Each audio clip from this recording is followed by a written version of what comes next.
Cape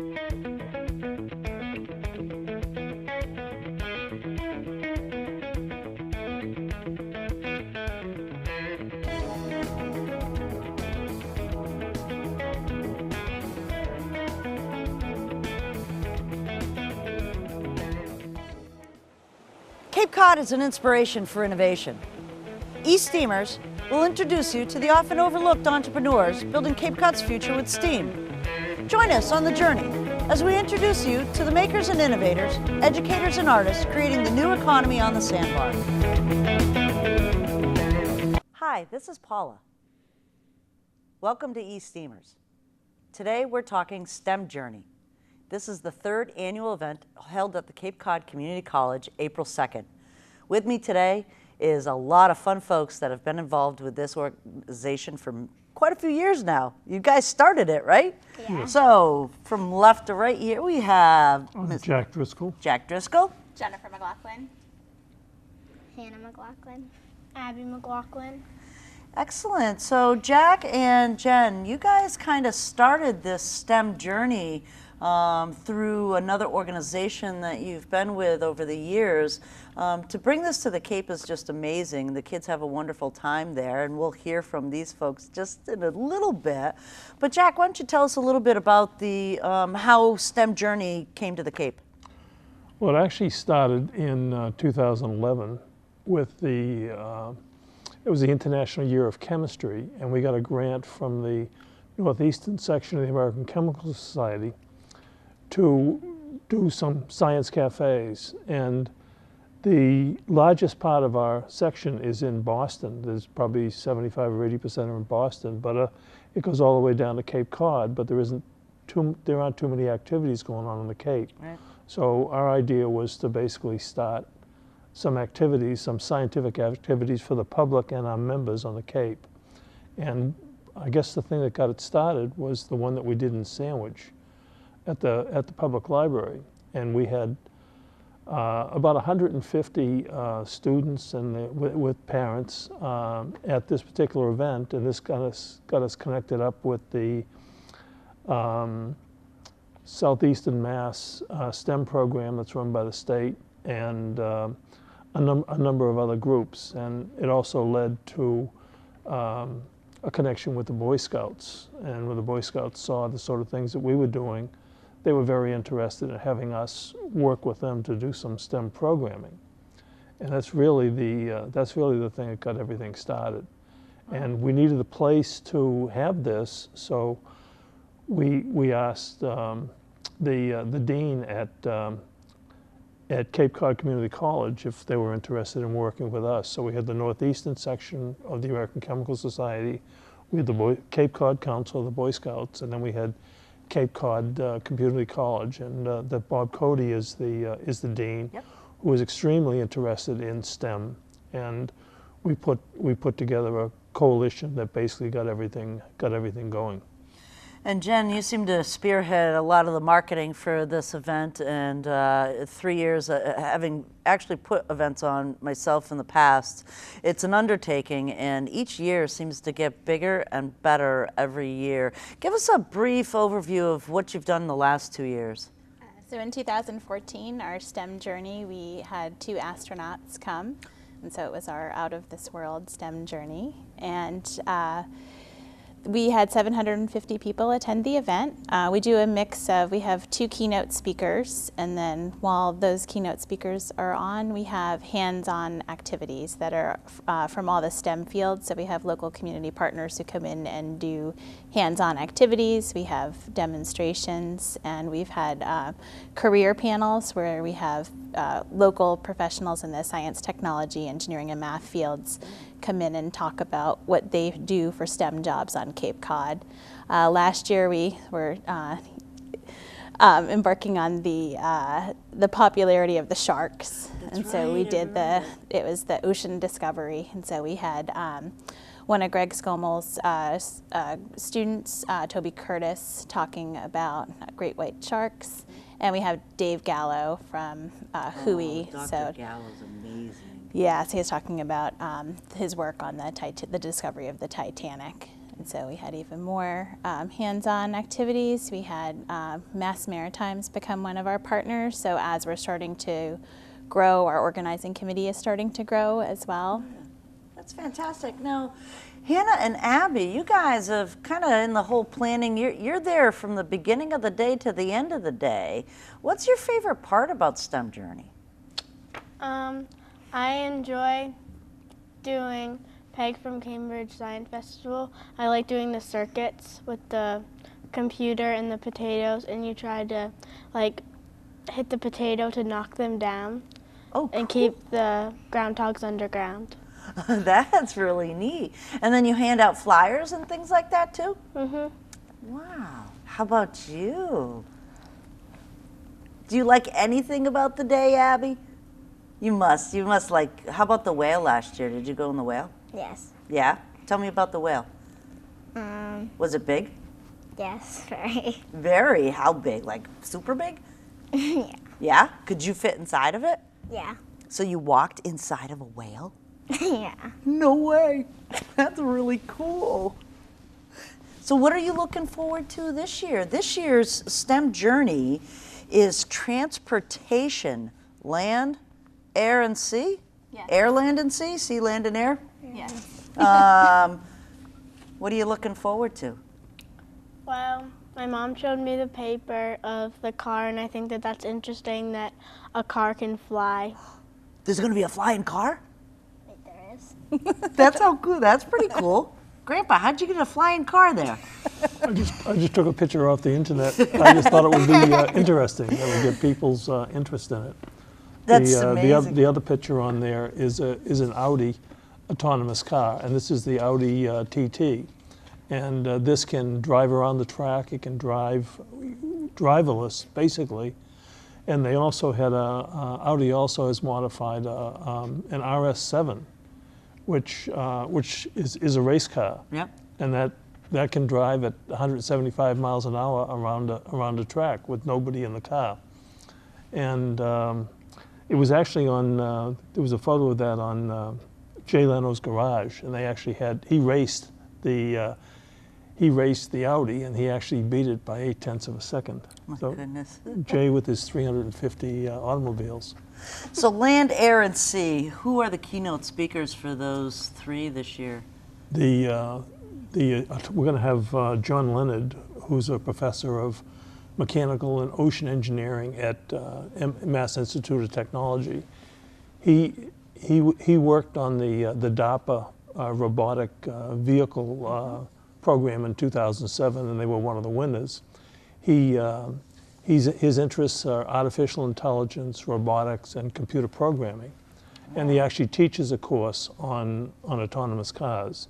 MIT actually has a program with Singapore. It's about a $50 million program that's been going on for a few years for developing autonomous vehicles. And next year, I believe they're supposed to have an autonomous bus running in Singapore. And they're also going to set aside a portion of a highway for where you can drive driverless cars. So there's a lot going on there. Senator Dan Wolf, Mass Senator Dan Wolf, will be talking about advances in aviation, and they actually have an interesting program where they're, I believe might be starting this year, where they're actually going to use a seaplane, and they're going to take off at the Seaport District, and they're going to land around Wall Street, and that'll take 2 or 2.5 hours off the time it takes to fly to New York. So that's one of the interesting things. Another interesting thing I'm not sure he's going to be talking about is the privatization of space travel. NASA has really gone out of that business, and they've basically encouraged a number of private companies to do that.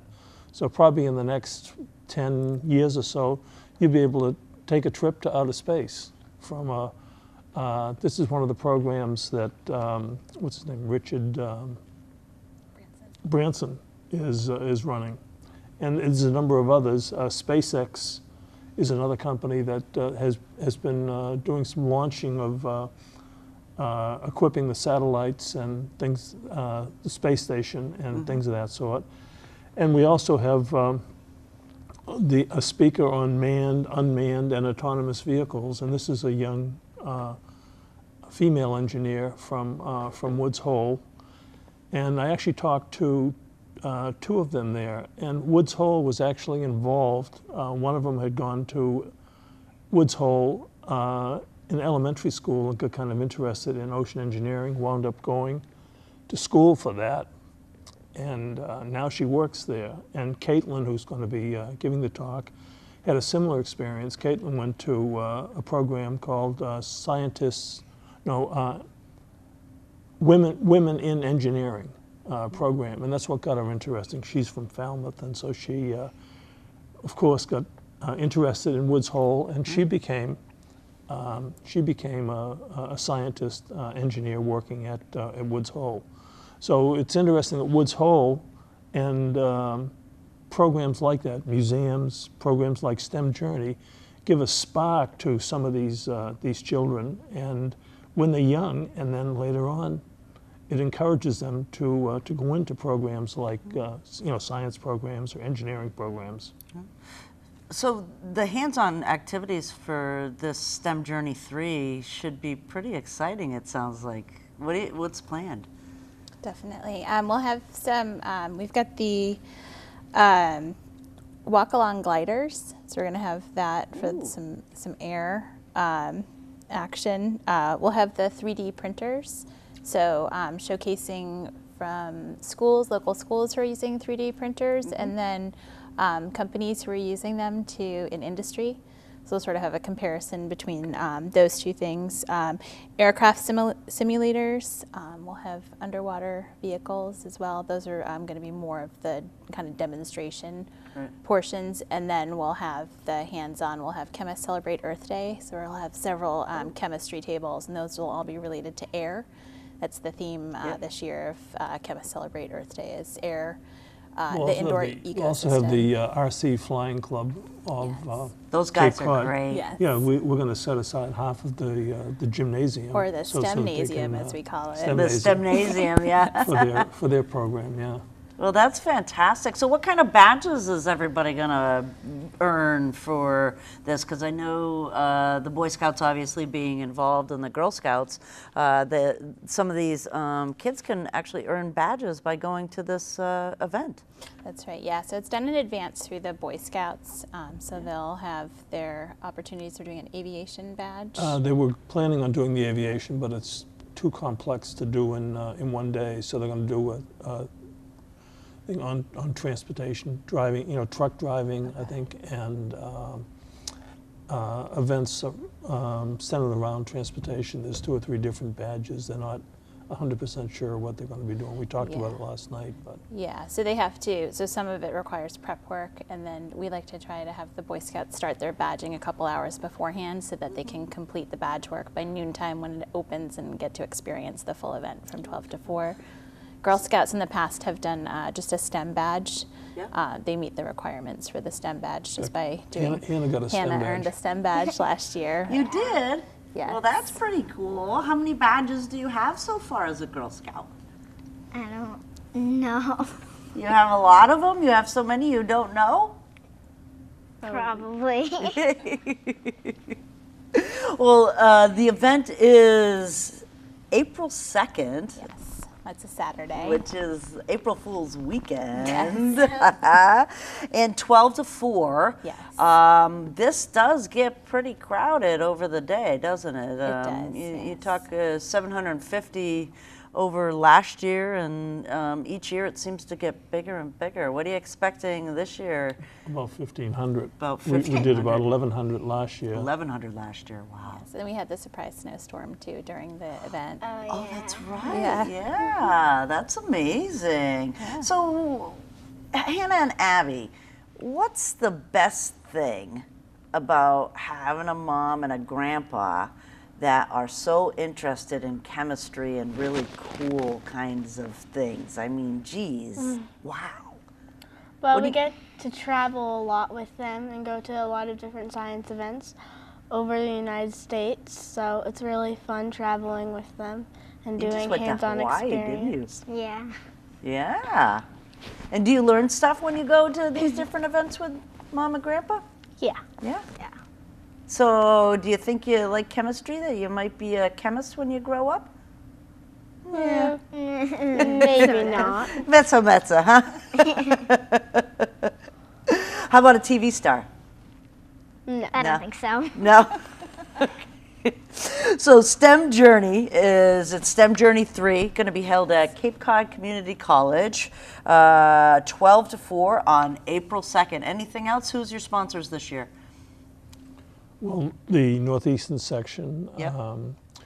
Last year we had Emerald Physicians. I believe we'll be able to get them again. We're talking to a number of different banks, and it took a long time to get the speakers this year, so I'm really just starting to work on the sponsors. And the nice thing about the sponsors is that if we get some help from the sponsors, it makes it, it keeps it a free event. And we do have some, some costs associated with the security and the cleanup and things of that sort around the college. But So if anybody wants to sponsor the event, is there a website or a Facebook page they can go to?